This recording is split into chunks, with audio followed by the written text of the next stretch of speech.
Hello friends, आज मैं आपके लिए एक कहानी लेकर आई हूँ जिसका नाम है जुनून इश्क। बड़े ही ध्यान से सुनना, बहुत ही अच्छी कहानी है। आप सुनेंगे ना, सच में बहुत अच्छी कहानी है। उसका अगला पार्ट पाने के लिए ज़रूर बेकरार रहेंगे, आप देखना। उसका नाम है जुनून इश्क, तो यूट्यूब पे आने वाली है सबसे पहली और एकदम बहुत बेहतरीन कहानी। आप ईयरफोन लगा के सुनेंगे ना, सच में दंग रह जाएंगे। आप सुनना ज़रूर, ठीक है। धन्यवाद। अगर कहानी अच्छी लगे तभी सब्सक्राइब करना। Okay, bye, tata. कहानी अच्छी लगे तो सब्सक्राइब करना, वरना नहीं करना, ठीक है। चलिए कहानी शुरू करते हैं। काली रात के अंधेरे के बाद आकाश में एक बार फिर सूर्य अपनी तेज के साथ निकल आया था। सुबह के इस पहर में कुछ अपने अपने कामों में लग चुके थे, तो कुछ अभी भी मदमस्त नींद की आगोश में अपने बिस्तर पर पड़े थे। भोर में आसमां में छाई हो लालिमा भी अब धीरे धीरे छटने लगी थी। पंछियों की चहचहाट वातावरण को भी अब खुशनुमा बना रही थी। दिल्ली के नवजीवन अपार्टमेंट के 10वें तले पर स्थित उस फ्लैट में उत्कर्ष सुबह सुबह जल्दी उठकर अपनी पत्नी पाकिजा के लिए चाय बना रहा था। उसने जल्दी जल्दी चूल्हे पर से खोलते हुए उस चाय के बर्तन को उतारा और फिर एक कप में चाय छानकर उसे जल्दी से एक तस्तरी में परोस कर कमरे की ओर चल दिया जहां पाकिजा सो रही थी। धीरे से उसने कमरे के दरवाजे को अपनी कोहनी से धक्का मारा, क्योंकि उसके हाथों में चाय की तस्तरी थी। फिर बड़े ध्यान से उसने उस तस्तरी को बिस्तर के बगल में लगे छोटे से मेज पर रख दिया और पाकिजा को प्यार से आवाज़ दी, गुड मॉर्निंग पाकिजा, देखो तुम्हारी चाय तैयार है, जल्दी से उठ जाओ। मगर पाकिजा ने आंखें नहीं खोली और बस एक अंगड़ाई लेकर फिर से खुद पर कंबल चेहरे तक ओढ़ लिया। उत्कर्ष उठा और पाकिजा के पास बिस्तर पर बैठ गया। उसने पाकिजा के कंबल को उसके चेहरे से हटाया और उसके माथे पर प्यार से चूम लिया। पाकिजा मुड़ मुड़ गई और फिर उसने श्रम से अपने चेहरे को उत्कर्ष की गोद में छुपा लिया। उत्कर्ष उसकी इस हरकत पर मुस्कुरा दिया और फिर प्यार से उसके बालों में हाथ फेरते हुए कहने लगा, पाकिजा देखो ना, पहले ही कितनी सुबह हो चुकी है और तुम अभी तक सो रही हो। देखो तुम्हारी चाय भी ठंडी हो रही है। चाय के बारे में कहने पर पाकिजा ने अपना सर उठाया और उसकी आंखों में देखते हुए कहा, आज फिर चाय आपने बनाई? उत्कर्ष ने मुंह बनाते हुए कहा, हाँ, और नहीं तो क्या। अब जब से मैं विदेश से आया हूँ तुमने कभी मेरे लिए चाय बनाई ही नहीं, तो फिर मुझे ही बनानी होगी ना। पाकिजा मुस्कुरा दी और उठकर तस्तरी की ओर देखा जहाँ एक कप चाय और एक कप कॉफ़ी रखी थी। उसने पूछा, आपने आज फिर अपने लिए कॉफ़ी बनाई? उत्कर्ष ने कहा, और क्या करता, आखिर तुम्हें तो पता है ना कि मुझे सिर्फ तुम्हारे हाथ की चाय पसंद है। अब तुम बनाती नहीं तो मुझे कॉफ़ी ही पीनी पड़ती है। पाकिजा ने उसे देखा और फिर उदास होते हुए कहा, मुझे माफ़ कर दो, काश मैं चाय बना पाती, मगर मैं तो सब कुछ छू भी नहीं सकती, कोई चीज़ पकड़ में आती ही नहीं। अब सब कुछ और आर पार हो जाता है। उत्कर्ष ने उसके होठों पर उंगली रखते हुए कहा, कोई बात नहीं, उदास नहीं होते, तुम मेरे साथ हो, मेरे लिए यही बहुत है। पाकिजा मुस्कुरा दी और बिस्तर से उठने लगी। तभी उत्कर्ष की नज़र पाकिजा के गर्दन पर पड़े निशान पर गई। उत्कर्ष ने पूछा, पाकिजा ये निशान? पाकिजा ने उन निशानों को देखा और फिर अपने हाथ और पैरों को देखा। उसके पूरे शरीर पर बेदर्दी से नोचे खरोचे जाने के निशान थे। कहीं कहीं वहाँ जलने के निशान थे, तो कहीं कुछ अजीब सी चोटें थी। पाकिजा ने कहा, अरे ये सब उस रात को जलने के निशान है और ये चोटें तो उस खाई में गिरने के वक्त की है। तुम चिंता मत करो, जब मैं थोड़ा उदास होती हूँ या उस वक्त को याद करती हूँ तो ये उभर आते हैं। उत्कर्ष ने सुना और उसका खून खोल उठा। उसने पाकिजा को जोर से पकड़ा और कहा, तुम क्यों सोचती हो? अब वो सब तुम्हें पता है ना? तुम्हें दर्द से देख मुझे कितना अफसोस होता है। मुझे ऐसा लगता है जैसे किसी ने मेरे दिल के 1000 टुकड़े कर दिए हो। पाकिजा को उसकी पकड़ से दर्द होने लगा था और उसने जबरदस्ती उससे अपना हाथ छुड़ाते हुए कहा, छोड़ो मुझे उत्कर्ष, मत भूलो गलती तुम्हारी भी थी। अगर तुम उस वक्त वहाँ होते, मेरे साथ होते, तो ये सब नहीं होता। बताया था ना मैंने सब कुछ तो तुम्हें। उत्कर्ष जम गया और फिर कुछ नहीं बोला। उसने चुपचाप पाकिजा का हाथ छोड़ दिया और कमरे से बाहर चला गया। पाकिजा कमरे में खड़ी बस उसे देखती रह गई और उसने भी उसे नहीं टोका। कमरे में पड़ी ठंडी चाय उन दोनों को मुंह चिढ़ा रही थी। कुछ देर तक उत्कर्ष बालकनी में खड़ा शून्य में ताकता रहा और फिर कुछ सोचकर रसोई में वापस चला गया। उसने जल्दी से अपनी और पाकीज़ा के लिए नाश्ता बनाया और फिर तैयार होने चला गया। जब वो कमरे में आया तो उसने देखा कि पाकीज़ा भी नहा चुकी थी। पाकीज़ा उसे देखकर मुस्कुरा दी और उसकी मुस्कान पर एक बार फिर उत्कर्ष अपना दिल हार बैठा। उसने पाकीज़ा को कमर से पकड़ा और उसके माथे पर प्यार से चूमते हुए गले से लगा लिया और फिर नहाने चला गया। नहा धोकर वो बाहर आया और अपने और पाकीज़ा के लिए नाश्ता लगा दिया। उन दोनों ने साथ में नाश्ता किया और फिर उत्कर्ष अपना बैग लेकर ऑफिस जाने के लिए तैयार हो गया। जाते हुए दरवाजे पर उसने पाकीज़ा से कहा, अच्छा मैं शाम को जल्दी आ जाऊंगा, तुम अपना ख्याल रखना और हाँ डरना मत, बाहर जाने की तो सोचना भी मत, वरना तुम जानती हो मुझे। ये कहते हुए उत्कर्ष का चेहरा बहुत कठोर हो गया था और एक गंभीर भाव उसके चेहरे पर उभर आए थे। पाकीज़ा ने जल्दी से बच्चों की तरह ना में सर हिला दिया तो उत्कर्ष मुस्कुरा दिया। गुड गर्ल, चलो मैं चलता हूँ और बाहर से ताला लगा दूंगा। पाकीज़ा सहम गई और फिर हाँ में सर हिला दिया। उत्कर्ष ने उसे एक तरफ से गले लगाया और फिर बाहर से दरवाजा बंद कर ताला लगा दिया। ताला लगाते हुए से उसके पड़ोस की रजनी आंटी ने देखा तो उत्कर्ष अजीब सी सूरत बनाता हुआ वहां से निकल गया। रजनी आंटी भी ठगा सा मुंह लेकर खड़ी रह गई। तभी उन्हें अंदर से उनके पति ने आवाज लगाई, क्या हुआ रजनी, दरवाजे पर क्यों खड़ी हो? अरे कुछ नहीं, बस वो बगल वाले लड़के के बारे में सोच रही हूँ। बड़ा अजीब सा है, आज तक अकेला ही देखा है उसे, मगर ऐसा मालूम पड़ता है जैसे घर में कोई और भी हो। देखो ना, फिर भी ताला लगा कर गया है, कोई गड़बड़ तो नहीं है ना जी? रजनी आंटी ने संशय के भाव के साथ कहा। ओफो रजनी, तुम फिर दूसरों की बातों में लग गई। अरे वो चाहे जैसा भी हो, तुम्हें क्या करना? अब छोड़ो ये सब और मुझे एक कप चाय पिलाओ। उनके पति ने उन्हें डांटते हुए कहा। हाँ लाती हूँ, ये कहकर रजनी आंटी अंदर चली गई, मगर उनका मन अभी भी उत्कर्ष के बारे में ही सोच रहा था। उधर उत्कर्ष लिफ्ट से होता हुआ नीचे पार्किंग में चला गया और अपनी गाड़ी निकाली।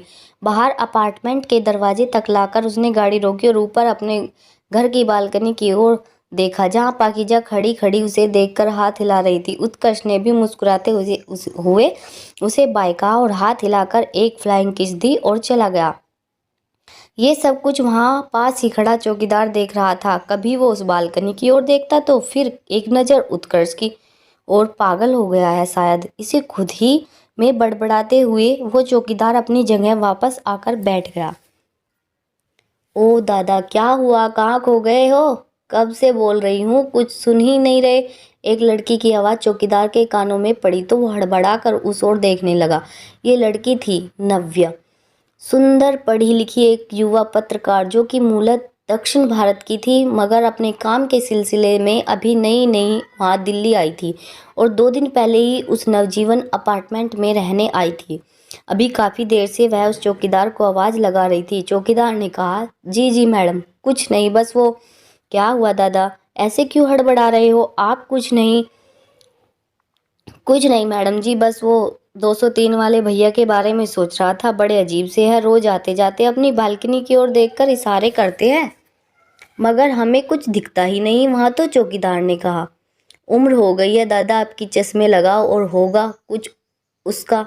छोड़ो ना, आप ये बताओ कि मेरे फ्लैट का पानी कब चालू होगा? बहुत परेशानी हो रही है, नव्या ने कहा।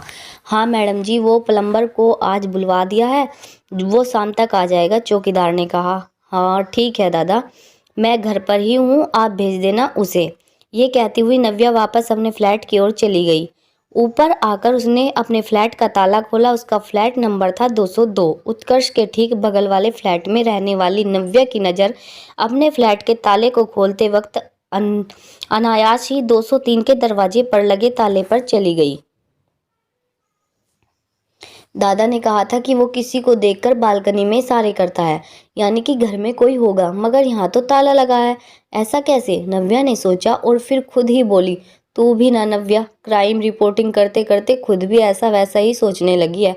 वो दादा तो कुछ भी बोलते हैं, तुझे क्या करना उससे? यह कहकर नव्या वापस अपने फ्लैट में चली आई। उस शाम नव्या के फ्लैट में चौकीदार प्लम्बर को लेकर पहुंचा। नव्या प्लम्बर से अपने फ्लैट के नलों की मरम्मत करवाने लगी। काफ़ी वक्त से नल बंद रहने के कारण शायद उनमें कुछ दिक्कत आ गई थी। प्लम्बर ने नव्या से कहा, मैडम नल तो ठीक है मगर शायद पाइप में कोई परेशानी है।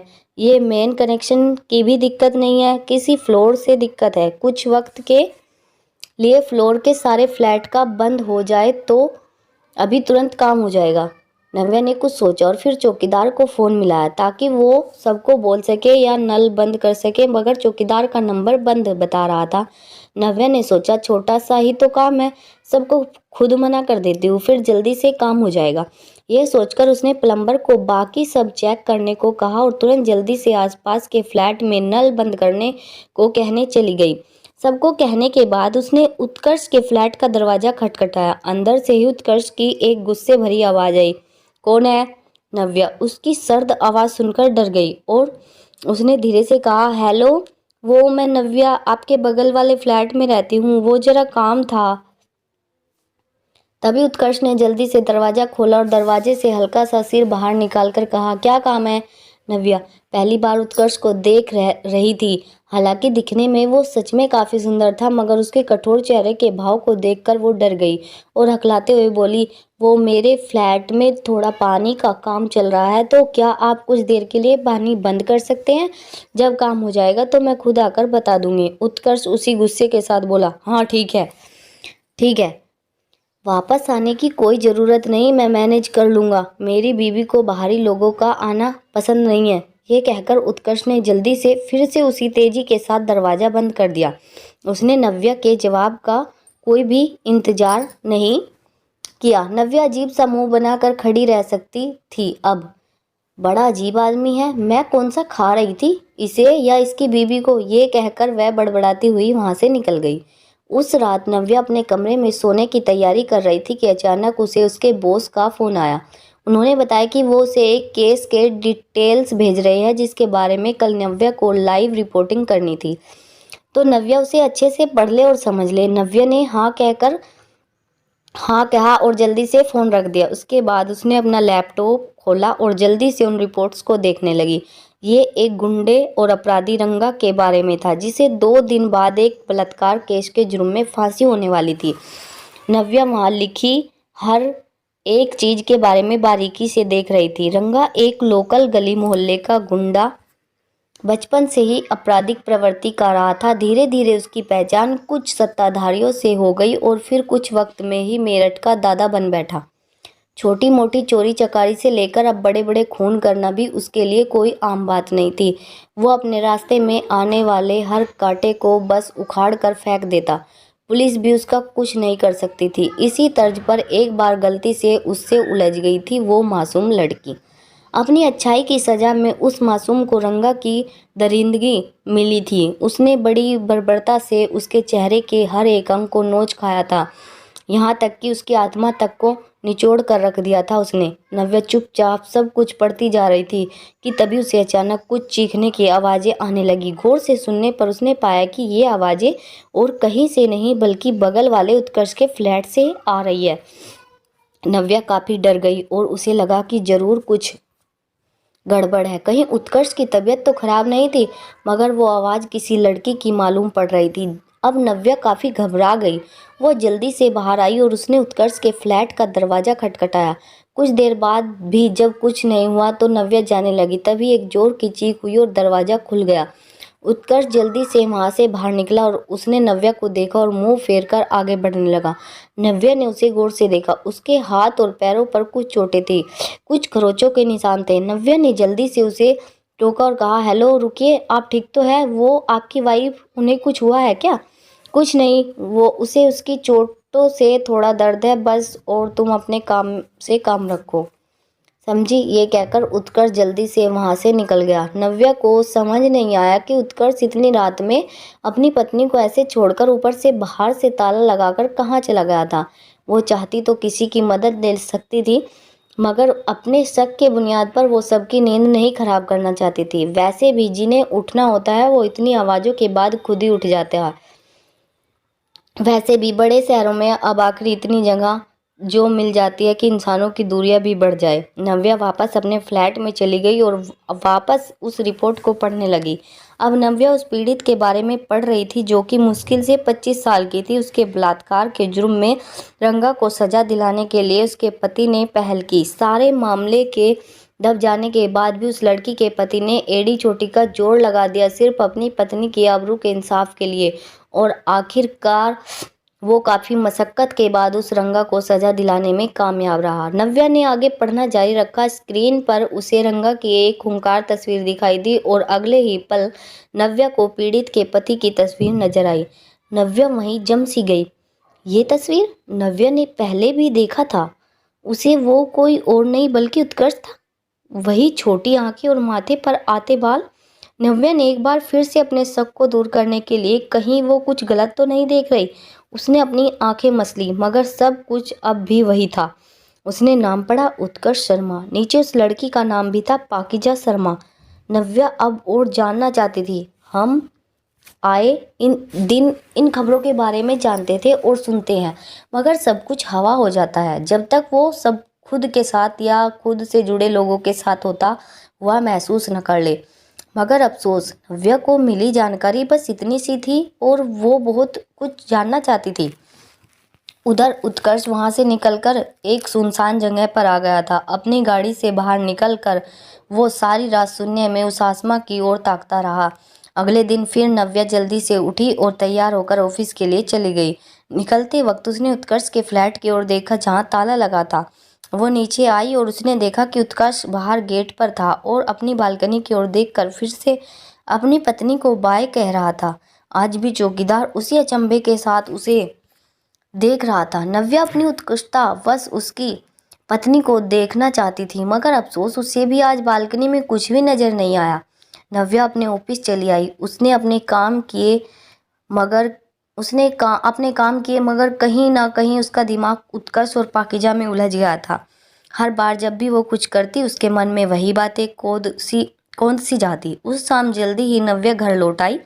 अपार्टमेंट में लौटने के बाद जैसे ही वो अपने फ्लैट की ओर जा रही थी, नव्या को फिर कुछ आवाज़ें सुनाई दी। नव्या ने देखा तो ये आवाज़ें और कहीं से नहीं बल्कि उत्कर्ष के घर से आ रही थी। नव्या ने जानने के लिए दरवाज़ा खटखटाया, मगर दरवाज़ा पहले से खुला पड़ा था। नव्या अंदर चली गई। पूरे कमरे की हालत खराब हुई पड़ी थी। सब कुछ सामान इधर तो कुछ उधर बिखरा हुआ था। लग रहा था मानो वहाँ कोई जंग लड़ी गई हो। नव्या कमरे की बिखरी हालत अभी देख ही रही थी कि तभी एक जोर की चीख सुनाई दी।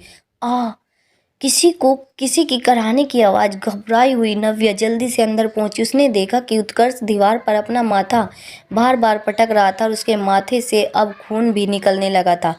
वो चीखता जा रहा था, क्यों साथ नहीं था मैं? मेरी मेरी मेरी वजह से हुआ था सब, मेरी वजह से। नव्या ये सब देखकर डर गई। उसने दौड़कर उत्कर्ष को धक्का दिया ताकि वो रुक जाए। अचानक लगे धक्के से उत्कर्ष भी अब हल्का सक पका गया, मगर अगले ही पल वो नव्या पर चीखने ही वाला था कि तभी वो बेहोश हो गया। घबराई हुई नव्या परेशान हो गई थी। उसने जैसे तैसे उत्कर्ष को संभाला और बिस्तर पर लेटा कर डॉक्टर को फ़ोन किया। वहीं बैठकर डॉक्टर के आने का इंतजार करने लगी। अपनी तरफ से उत्कर्ष के चोट के बहते खून को रोकने की पट्टी करने लगी। नव्या ने फिर कमरे में इधर उधर नजर दौड़ाई। साधारण सा सजा वो कमरा किसी नई हुई शादी की आभा दे रहा था। कमरे में और पूरे घर में हर दीवार पर उत्कर्ष, एक लड़की जो शायद पाकीज़ा थी, उसकी तस्वीर लगी थी। दोनों की हंसती मुस्कुराती हुई तस्वीरें, कुछ पेंटिंग लगी थी जो शायद उत्कर्ष ने खुद बनाई थी। नव्या उठकर हॉल में चली आई। हॉल की दीवार पर एक बड़ी सी पेंटिंग लगी थी, एक लड़की की, खूबसूरत गोरी सी, एक सुंदर सी लड़की, चेहरे पर मुस्कान लिए, मोटी मोटी बड़ी बड़ी काली आंखों के साथ किसी परी सी मालूम पड़ रही थी वो तस्वीर। पेंटिंग के नीचे कोने में लिखा था, मेरी पंख, तुम्हारा उत्कर्ष।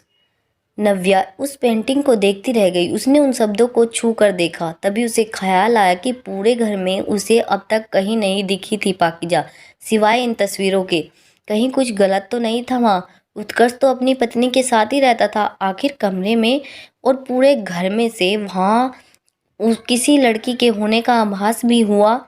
पाकीज़ा के कपड़े, कमरे में उसकी चीज़ें वैसे ही पड़ी हुई थी, यानी कि पाकीज़ा वहीं उत्कर्ष के साथ थी। मगर वो अभी कहाँ है? क्या उन दोनों का कोई झगड़ा हुआ है? इसी उधेड़ बुन में फंसी नव्या की तंद्रा डॉक्टर की आवाज़ के साथ टूटी। डॉक्टर आ गए थे। उन्होंने जल्दी से उत्कर्ष की जांच की और उसके चोटों की मरहम पट्टी। उन्होंने नव्या को बताया, घबराने वाली कोई बात नहीं है, चोट भी गहरी नहीं है, शायद ये किसी शौक की वजह से बेहोश हो गए हैं। तो आप ख्याल रखना कि आगे ऐसा कुछ भी ना हो। आगे कुछ दवाइयाँ देने के बाद डॉक्टर भी वहाँ से चले गए। कुछ देर बाद उत्कर्ष को भी होश आ गया, मगर कमरे में उसे कोई नहीं मिला, ना ही पाकिजा ना ही नव्या। नव्या समझ गई थी कि उत्कर्ष उठने के बाद उसे वहाँ देख वापस वैसा ही बर्ताव करने लगेगा और कहीं वो फिर से खुद को चोट ना पहुँचा ले, इसलिए वह वापस वहाँ से चली आई। आने से पहले उसने पूरा घर साफ कर दिया और उत्कर्ष के लिए कुछ खाने को भी बनाकर रखाई। जब उत्कर्ष उठा तो उसने साफ सुथरे कमरे की ओर देखा। उसके बाद उसने इधर उधर नज़र दौड़ाई और रसोई में अपने लिए खाना भी देखा। उसे बस इतना ही लगा कि ये सब पाकिजा ने किया होगा और फिर वो मुस्कुरा कर पाकिजा के साथ खाने बैठ गया। उधर नव्या परेशान थी। वो समझ नहीं पा रही थी कि आखिर वहाँ हो क्या रहा था। कुछ तो था जो कि उत्कर्ष की ज़िंदगी में काफ़ी अजीब था। एक तरफ वो पाकिजा के साथ रहने का दावा करता था, दूसरी तरफ उसे पाकिजा नज़र भी नहीं आती थी। आखिर ऐसा क्या अलग था वहाँ? नव्या बस उस गड़बड़ के बारे में ही सोच रही थी और जल्द से जल्द सच्चाई जानना चाहती थी बस, मगर अफसोस उसे कोई रास्ता नजर नहीं आ रहा था। आखिर उत्कर्ष खुद भी उसे कभी कुछ नहीं बताता। नव्या के दिमाग के जासूसी घोड़े दौड़ने लगे और तभी उसे एक तरीका सूझा। झटपट झटपट दौड़कर वो अपने लैपटॉप के पास आई और जल्दी से उसे खोला और फिर पाकिजा की रिपोर्ट खोलकर पढ़ने लगी। उसने घटना स्थल का नाम देखा, मेरठ। मेरठ की ही वो जगह थी जहां पाकिजा के साथ वो हादसा हुआ था। अब नव्या को अपना रास्ता मिल चुका था। उत्कर्ष और पाकिजा की सच्चाई जानने का अब एक यही आखिरी तरीका था जिसके लिए उसे खुद अब मेरठ जाना होगा। नव्या के अंदर का पत्रकार अब जाग चुका था सच्चाई की खोज में और अब उसकी मंजिल थी मेरठ।